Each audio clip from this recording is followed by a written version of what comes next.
সুপ্রদর্শক আবার চলে এলাম আমাদের টাইলস মিশন টাইলস ভিডিও নিয়ে। দেখতে পাচ্ছেন আমাদের ওয়ালের কাজ হইতাছে। এখানে আমরা সুন্দর করে দেখানোর চেষ্টা করতেছি। বাইরের সাইড কত সুন্দর লোক সেই সিনারির, যা না দেখলেও নয়। আমি ঘুরে ঘুরে সব দেখানোর চেষ্টা করতেছি, আপনারা দেখতে থাকুন। আমাদের ভিডিও যদি আপনাদের ভালো লাগে অবশ্যই আমার চ্যানেলটা সাবস্ক্রাইব করবেন, সাবস্ক্রাইব করতে ভুলবেন না।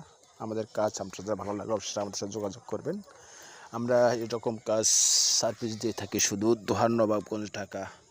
দেখতে পাচ্ছেন আমাদের ভিডিও কীরকম হয় না হয় অবশ্যই কমেন্টে জানাবেন। আমাদের মিস্ত্রি এখানে কাজ চলমান রয়েছে, টুকে টুকে কাজ করতেছেন। আমি ভিডিও করছি এমডি মোহাম্মদ মুশিউর রহমান। দেখতে পাচ্ছেন কত সুন্দর লুক, যা না দেখলে নেই, অসাধারণ ভিউ। আমাদের ডিপিএল কোম্পানির টাইস এগুলি, আমাদের বাইক বাহিরে গেটটাও অসাধারণ হয়েছে। আপনারা যে যেখান থেকে দেখছেন অবশ্যই কমেন্টে জানাবেন। সুস্থ